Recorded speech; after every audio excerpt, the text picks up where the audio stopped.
Os municípios brasileiros vão descumprir a lei que determina o fim dos lixões até agosto de 2014. O Brasil gastou mais de R$1 trilhão nos últimos 5 anos com pagamento de juros da dívida pública, como mostram dados do Banco Central. No ano passado, União, estados e municípios destinaram 91 bilhões do seu orçamento para a dívida. O Plano Nacional de Educação deveria ter entrado em vigor em 2011, como manda a Constituição, mas somente agora, em 2014, ele foi aprovado pelos deputados e senadores. Tiago, dá com aquela sensação de abandono? Parece que os candidatos que elegemos e esses aí do rádio nem são as mesmas pessoas, não é? E parece que o que é prioridade para eles não resolve os nossos problemas, não é mesmo? Mas se eles foram eleitos com o nosso voto, por que fica essa sensação de que eles não nos representam?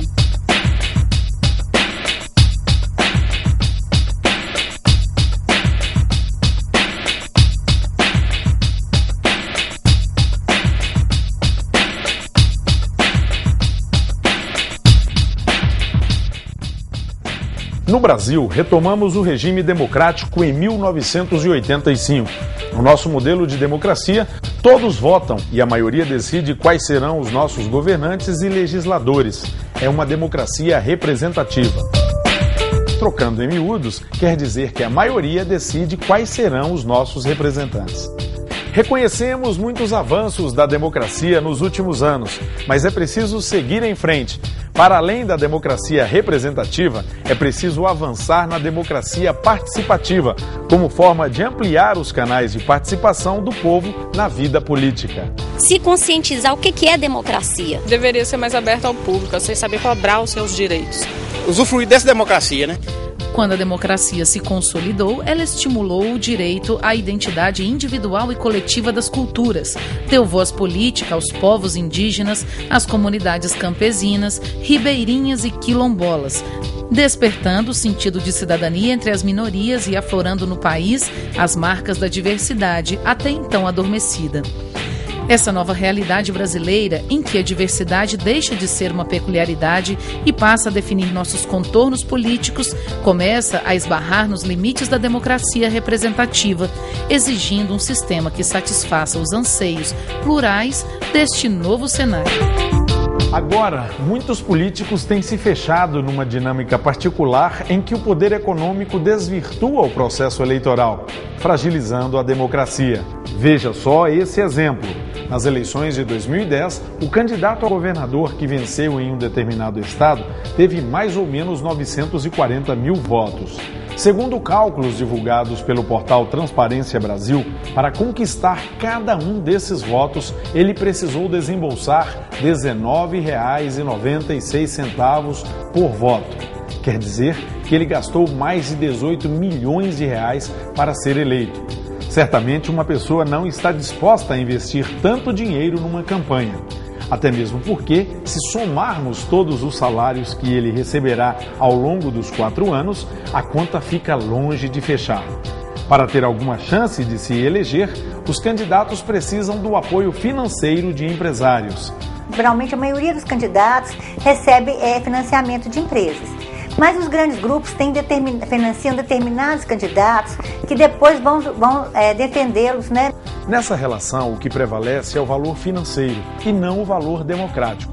A relação entre o dinheiro privado e o poder público é um ambiente propício para a corrupção. Esse modelo de financiamento privado de campanha eleitoral precisa ser repensado através de uma reforma política. Mas nós podemos citar 3 exemplos, 3 temas que são mais importantes e que impactam mais diretamente a nossa vida.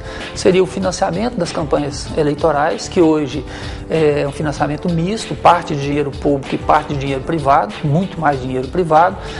Um outro problema é o problema do sistema eleitoral, que hoje é um sistema nada compreendido pelos eleitores.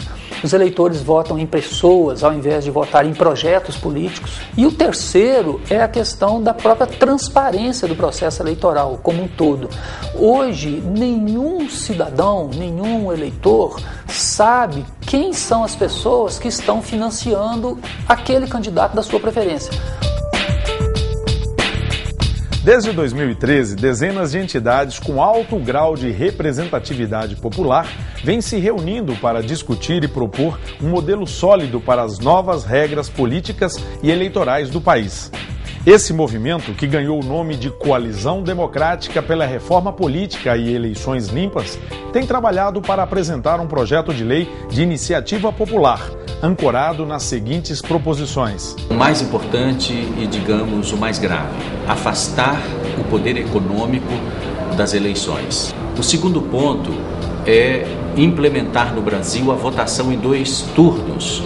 O primeiro turno, uma votação programática, onde os partidos políticos apresentam o que vão fazer em cada nível e necessidade da sociedade, da saúde, da educação, enfim, em todos os setores. E no segundo turno, vota numa lista de pessoas que é apresentada por cada partido. Quem, então, vota-se na pessoa, vai executar aquele programa eleito. O terceiro ponto é nós aumentarmos as mulheres como nossas governantes, porque nós temos hoje 43% de mulheres eleitoras e apenas 9% de mulheres nos cargos eletivos. Portanto, para cada homem nas funções ou como candidato às funções públicas, nós queremos também uma mulher. Então, o quarto e último ponto é a regulamentação do artigo 14 da Constituição Brasileira, que prevê o referendo, o plebiscito popular e o projeto de lei de iniciativa popular para que as exigências para esses dispositivos sejam menores e assim o povo possa participar mais e melhor das principais decisões do país. A Coalizão Democrática é um esforço da sociedade civil organizada para fazer valer o direito constitucional de participação cidadã. E o que é muito importante, uma discussão hoje fundamental no mundo inteiro e no Brasil, que é a democracia participativa. Ela é que cada vez mais vai legitimar a democracia representativa que se encontra em crise. Então a democracia participativa, ela é o que vai legitimar e trazer esses representantes para a vontade popular. De 1988 até 2014, o povo brasileiro só foi consultado 2 vezes. Em 93, quando houve um plebiscito que definiu a forma e o sistema de governo brasileiro, e um em 2005, quando foi feito um referendo sobre a legalização do comércio de armas de fogo no Brasil. Apesar dos entraves legais para dificultar o uso de tais recursos constitucionais, o povo brasileiro já teve 2 importantes vitórias. Em 98, o Congresso aprovou o primeiro projeto de lei de iniciativa popular da história do Brasil, que foi a Lei 9840, que regulamenta a punição para os condenados por prática de corrupção eleitoral. Em 2010, nova vitória com a Lei da Ficha Limpa, fruto desse mesmo mecanismo de participação direta da sociedade. Agora, a terceira batalha está em curso. O novo projeto de lei, quando aprovado, tornará o Brasil um país muito mais democrático do que é hoje, aumentando o nosso nível de participação na vida política. Então, escreva o seu nome na história do país. Acesse o site da campanha da Coalizão pela Reforma Política Democrática no endereço www.reformapoliticademocratica.org.br. Informe-se, seja cidadão.